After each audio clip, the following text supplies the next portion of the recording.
Good afternoon, everyone, and thanks for joining us for today's Healthline 3. I'm Jan Elkins. This is where we would like to focus on ways to live a healthier, happier, and pain-free life. So we'll be taking your calls and answering some of your questions live in the studio today. So we're going to be opening those phone lines in just a few minutes, but what we'd like to remind you is make sure you're in a quiet room when you call in with your question and that your TV is turned all the way down. The number to dial is 318-219-4569. That's 318-219-4569.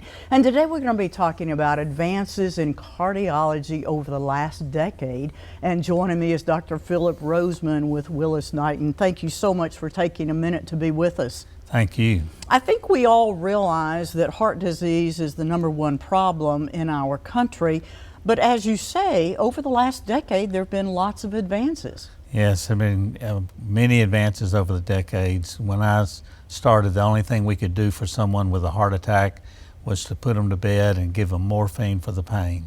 And now, whenever someone has a heart disease or heart problem, they get immediate attention, blood vessels are opened, heart is improved, and all those things happen over time. And today, I think what I sat down and started to look at the things that have changed just in the last decade.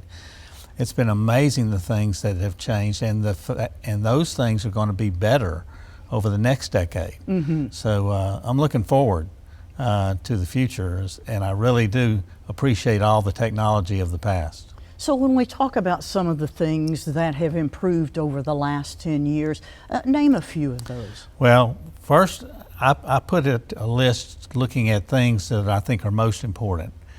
And I looked at the Mayo Clinic list to try to determine the things that are important to people. And really the main thing, when you really get down to it, is how do you do things to prevent heart disease? So the things that we need to do are decrease our weight, get our cholesterol under control, don't smoke. You know, there's nothing you can do about your family history, so there's nothing you can do. But all the other risk factors, diabetes, all have significant improvements in care over the last 10 years and even more. I guess the #1 thing I think that's going to be now and in the future is weight loss drugs. Mm-hmm. And those drugs for diabetes. And if you look at the risk factors, there's 7 risk factors. 5 of them are dependent upon obesity. And 2 of them, smoking and your family, are the other 2. So if we can do something about our weight, okay, and these drugs do very well as it relates to that, then I think that's going to be even more important in the future. And so you're talking about with the five symptoms, we're talking about high blood pressure, high cholesterol, being a diabetic puts Right. you at risk for, so you're talking about those types of the 5. Exactly, those 5. Yeah, and so if you're able to bring your weight down, and whether it's with shots that help you not Right. eat as much or maybe lower your cholesterol, those things make a huge difference. They do. They make a huge difference. And we found that the lower, the better. In other words, as much weight as you can, within reason, you know, to get off is important, but also the cholesterol. The good cholesterol and the bad cholesterol, if we can get the bad cholesterol down, it makes a huge difference on an individual patient. And these medications now, there's no excuse for us not being able to do that other than just not wanting to take medicines. Yeah, so some of these medications, do you want to run through the list, or do you just want to talk in generalities? Well, let me just run through a couple on the list that I have. First are what I talked about, the weight loss drugs, the GLP-1 agonists. That's Ozempic and Mounjaro. Those are the ones we have now, and again, they're done by shot. We now just heard yesterday, I think, or the day before, there's new medicines by mouth that are going to be in this form, and that'll be an important difference for people. There's a drug called Entresto, which has completely revolutionized the treatment of heart failure. I mean, the significant heart failure was in essence, a death sentence at one point in time. But these medications have significantly improved the length of life and the quality of life and the hospitalizations, all associated with heart failure. And Entresto has been an incredible drug, and we've had that over the last few years. Then we have some of the diabetes drugs that have been developed. They were developed initially for diabetes, and only diabetes. And what we found is they're not only good for lowering blood sugar, but they reduce the risk for kidney disease, and they reduce the risk of death associated with heart failure and heart disease that goes with diabetes. So there have been a significant improvement in the lifestyles and the life of people with diabetes. And then lastly, I know statins have been around a long time, and some people can't take statins. We have a whole new set of drugs called the PCSK9 drugs. It's hard for me to remember all the Leqvio and Repatha specifically for how we describe them. And these drugs don't have a lot of the muscle effects some of the statins have. Some of the side effects. And so people can take it and actually get their cholesterol way down like they want to do to prevent the death and the problems associated with heart failure.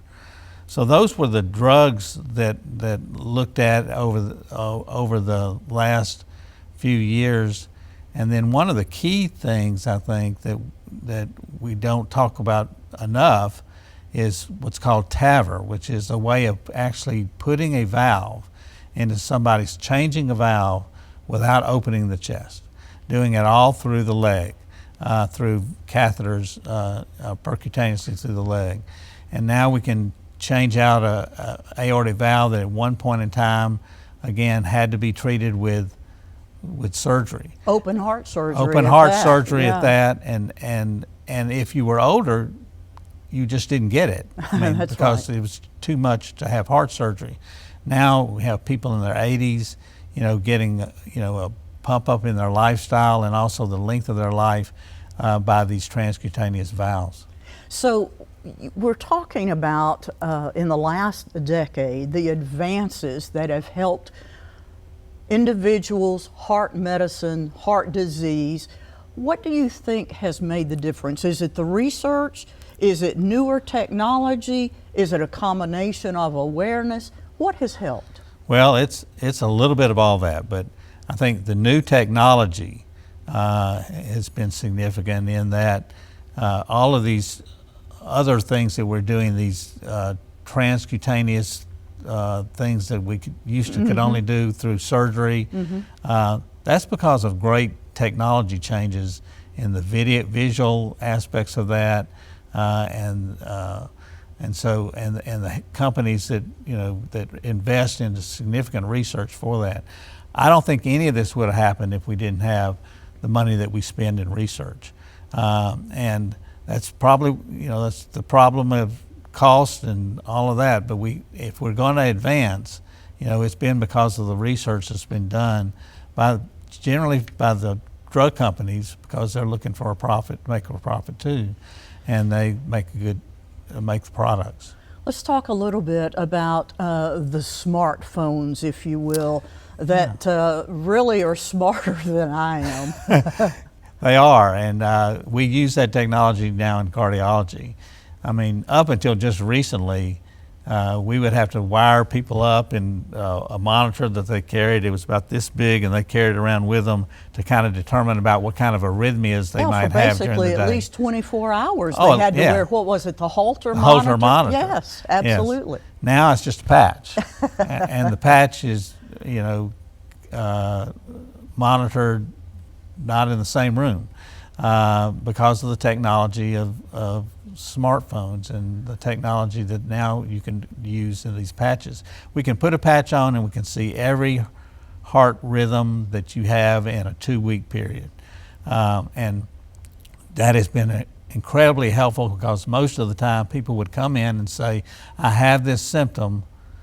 You put on a Holter monitor. If it didn't happen in that 24 hours, then you missed it. Wouldn't see it, right. But you're much more likely to get it when you have a 2-week period, and you're making sure you get everything. What do you tell the patient who comes in and says, I've been having these symptoms, I'm not feeling the same, but I don't want to go on any medicine because there might be some side effects?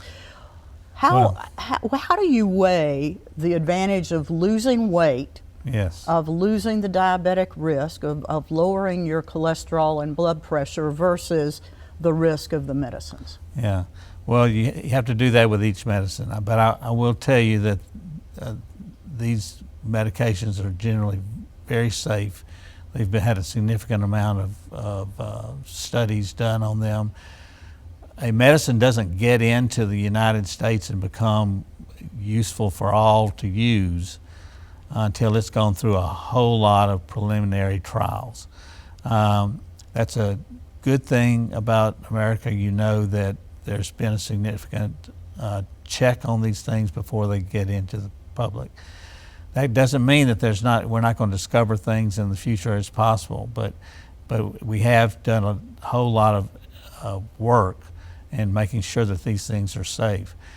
Oftentimes I get a lot of discussion that comes out of the internet about, I don't know where it comes from actually, that's totally untrue, that patients get, and they get very confused and upset and nervous about it.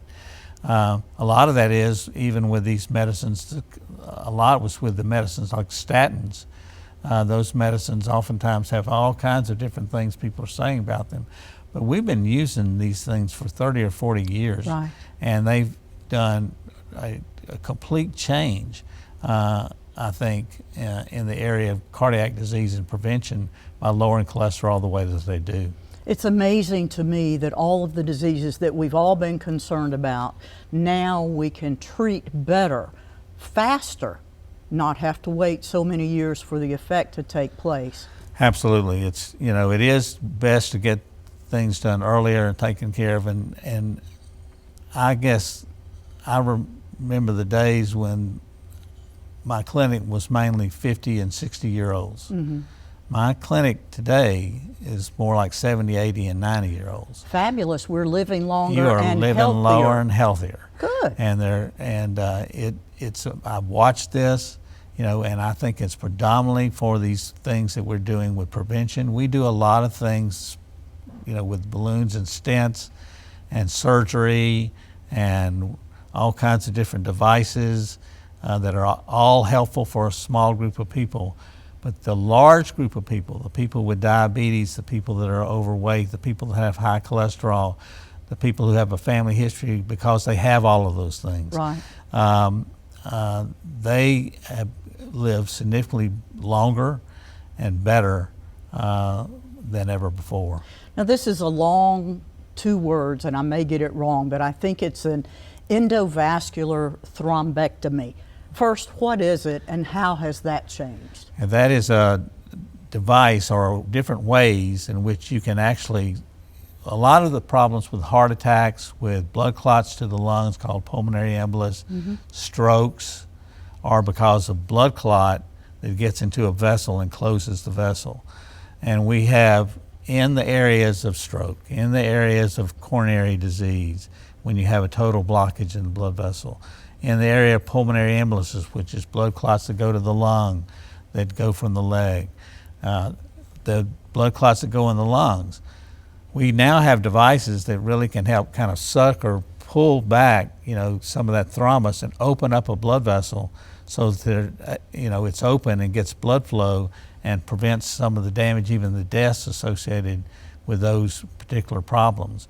So these devices are getting better and better and more useful for people who get blood clot, whether it's in their lungs or their heart or their brain or their legs. Mm-hmm. All of those can benefit by get establishment of blood flow, and those devices are really helpful in doing that. And really saving lives. Absolutely, because they're done quickly, and save lives, save legs. Yes. Save hearts. save brains. And you're bringing up stroke, and of course May is Stroke Awareness Month, and stroke is the third leading cause of death, especially in Louisiana because of our diet and our sedentary lifestyle.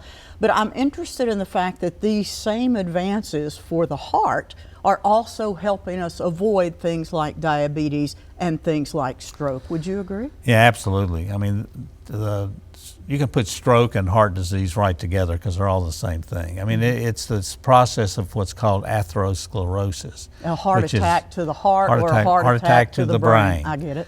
You know, and those things are treated with much the same medication, the same concepts behind the treatment. Excellent. Yes. You know, it is opening up blood vessels, it is preserving heart or preserving brain, and by doing those things fairly quickly.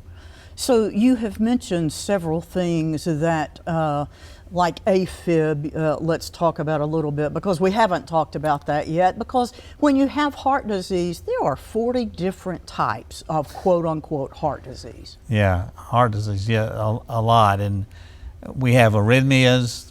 I would put them in baskets. We have arrhythmias, which are abnormal rhythm, problems with the electrical system of the heart, pacemakers, atrial fibrillation, supraventricular tachycardia. All those things are kind of in abnormal electric part of the heart. Then there's the what supplies blood flow to the heart, which is the blood vessels to the heart and the impacts that need to be made in those areas. And then there's the problem of what we call heart failure, which is when your heart function is not functioning normally. It's either not contracting well, or it's thick and non-compliant, and therefore people are having symptoms. And those are most of what we see in cardiology, are those three buckets of things. And there's a whole lot of things, improvements in each one of them. In fact, you go to arrhythmias, and it's a whole specialty in and of itself called electrophysiology, about dealing with the electrical system. So there's cardiologists that go all the way through cardiology and then go some more into specialized specialty. You know, and that's the case with our percutaneous things that we do and I do. So those are definitely things have changed. I think it's so exciting, though, because, I mean, I have a family history of heart disease. A lot of people do. Most people have something in their family history related to the heart. But it's so exciting and interesting to hear you say that in each bucket there are advances that now can help us. Yeah, it's true. It's you know, and it's been monumental. I mean, I've been in practice close to 40 years. It's a long time. I've seen a lot through that time, and now it's becoming even greater. And like we said earlier in the promotion for this, we have AI, okay, as a future, as a basis or a foundation for some more changes and foundation of things over time. I'm interested to see how this is all going to turn out, but I know that it goes so fast and the improvements are so fast. Once they get initiated, then everybody kind of works on making it better, and it becomes, you know, better and better over time. That's what we've seen happen with cardiology over these years. So, as I understand what you've said, even if a person has family history, or even if they've had high blood pressure or diabetes, these new medications, these new facilities, these new devices can actually not offset the family history, but help reduce the outcome and the symptoms. Absolutely. You know, we've changed from looking at heart failure for being something we talk about hospice and end of life, okay, to talking about that as just a partial way through life. And we make these changes with medications and various treatments that maybe are non-medication, but with interventions. And we're just adding years and years and years, good years out of the hospital, you know, which is what you don't want to be, you know. and years, where, you have a time to see your grandkids and all that sort of thing, and that's happening. I see it happening in cardiology, and I also see it happening in ways with oncology, things that used to be advances absolutely in cancer, would not survive. I think y'all do things with St. Jude's, but this kind of concept of childhood cancer, we haven't conquered that. Right. But it certainly has improved. But the survival rate now is better, not only in childhood cancer, but in cardiology, like you're talking about. And a lot of it is technology. A lot of it is medications that you said the pharmaceutical company has helped pay for in the research. Do you also think we are more aware and therefore we're taking better care of our heart, maybe with exercise and diet? Yeah, absolutely. I think people are very aware, and I think they know what they need to do and what's important. Good. And many of them, I think, many people, we're not always going to do everything that we're supposed to do, but I think generally people think about this a lot when they make choices. I was just before my generation, doctors used to have advertisements about what cigarette they liked. I mean, we've learned a lot, okay? We learned a lot of things over time, and just look at what's happening with smoking and the number of people smoking now versus the number of people smoking, say, 30 or 40 years ago. That's right. It's made a difference. It makes a huge difference. And I think we've got Yolanda on the phone now. Thank you for calling in. Go ahead with your question for Dr. Rozeman. I was just trying to talk to him about what could I do when they say I got congestive heart failure and I'm clogging up my chest and the way I breathe. I don't know if there's some type of food that I can eat, what can stop and what can prevent, me from going to a cardiac or having a stroke. Because, I'm on oxygen. I'm supposed to be smoking cigarettes, but I do every night along with my situation. I'm trying to think ask what could I do, Yeah, I definitely need to, see everybody's individualized and that, and shortness of breath can come from a lot of different sources, and so could fluids. So you have to know if there's a problem with your lungs. You say you smoke a little bit, there may be an impact on your lungs. There may be a problem with your heart. Your heart maybe not contracting as well as it used to. I don't know your weight. I don't know all of those things, but you really, if you're having those kind of symptoms, those are symptoms of probably heart problems or lung problems, and it would be good to see your doctor. There's a lot of medicines, a lot of new medicines for that we talked a little bit about today, but not all of them, and that might be helpful for you. Okay, thank you, sir. Thank you. Good answer, Dr. Rozeman. Thank you, Yolanda, for calling. We appreciate it. And again, if you have a question, feel free to call in. Right now, we've got Yvonne that's on the phone. Thank you for calling. Go ahead with your question. Good morning. I'd like to ask the doctor, I have learned from Channel 3 about a test that's been existing a long time, a CRP, and it measures the plaque that flakes off of your vessels. And I've never heard of it before, and they're saying it's not inexpensive. So when I went to see my primary care, I asked her to include that so that when I come in to see my cardiologist, he'll be able to tell me if whether or not I am a victim of this plaque falling off. Can you tell me a little bit about that? Yeah, CRP is a little bit different than measuring plaque. CRP measures inflammation. And some of the medications that I referred to earlier on while we were talking earlier, those medications, especially the ones for weight loss, reduce inflammation. We for a long time knew that there's a problem with inflammation being increased in the body as a whole in people with heart disease.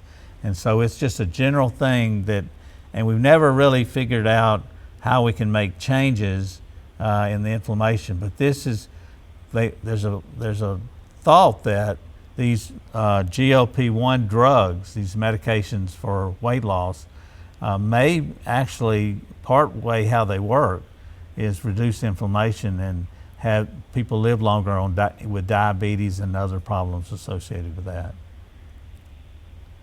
But I think it's a good idea for you to check it. It's an interesting thought. Unfortunately, we don't have a lot that it helps change.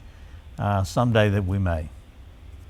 Well, they talked about one this morning on the show that was going to be good for the heart. So I'm going to stay tuned, and I'm going to stay in touch with my cardiologist in order that I can stay ahead of anything that could happen. My mom had a pacemaker before she passed. However, she lived to be 98, and we had to cut the pacemaker off when they put her on hospice because of that. But I appreciate all the work, and especially from Channel 3, that they bring this good information to us. That's very kind, and I agree with you. Thank you so much. It's good to bring this information to people. And that's a great point. Her mother may have had a pacemaker, but she lived to be 98. Right. Yeah, she wouldn't have lived to be 98 without the pacemaker, but it really gave her the chance to live many more years without the problem of the electrical problem of the heart. Now, we've been talking about some of the medications that are newer in the last 5 to 10 years. Long term, you can take those medicines? Yes. Yes, they're tested a long time, both studies here, but studies overseas. That sometimes they're able to have more patients involved in some of those studies. Right. And we learn from that. Yeah. So we have one final question. You talked about, or asked me to ask you about, the mitral clips. How has that changed in the last few years? Yeah, sometimes you could get leakage of the valve between the atrium and the ventricle. It's between the booster pump of the heart and the main heart. And that valve will close every time your heart is to contract to go out send blood out for the rest of your body. Some people get what's called mitral regurgitation or leakage of the valve, so that some of the blood, instead of going out, goes back into the atrium. And before now, the only chance we had to do anything about that was open heart surgery. And now we have devices that actually put clips to kind of straighten out the valve leaflets so that you have less leakage, and oftentimes prevent somebody from having to have necessarily mitral valve repair or mitral valve replacement, which takes an incision in the chest. This is amazing, all of the things you've talked about, and as you have already referred to AI, the next 10 years, it may jumpstart even more things. I think it will. I think it will. So here's what we have found in medicine and in television. When we went from radio to TV, from black and white to color TV, things just went exponentially. It seems like that's what's happened in the last 10 years with heart disease. Yeah, it is, and it's really been exponential for the last 30 or 40 years. As I look at it, when you look back at where we were 30 years ago and where we are now, it's amazing. But I think when you really think about it, some of these really significant changes are in the last 10 years. So I agree with you. I think what we're going to find is, as we make our way through some of the learning through some of these things, that there's going to be more medications that are going to be important. There's going to be more things that will be able to have you live longer. The side effects of those things will be better because they will work on doing that. So yeah, I look at it today, and I look back, and then I think about it today, and I think we're going to get better and better and better, and that means important things like living longer, living better, not going to hospitals, and not going into assisted care not facilities, going to assisted care, stay at home, see Enjoy your grandkids, life. enjoy life. Dr. Rozeman, thank you so very much for the time today. One of the best cardiologists that you'll ever meet, certainly here in town, and so we're very grateful for his expertise. And if you have any questions, we continue to have Healthline 3s throughout the week, but this will be taking place and it will be on our website, ktbs.com, so you can review it. We thank you for watching today, and thank you especially for those people who called in to talk about the advances in the last 10 years in cardiovascular disease. For KTBS 3, I'm Community Projects Director Jan Elkins.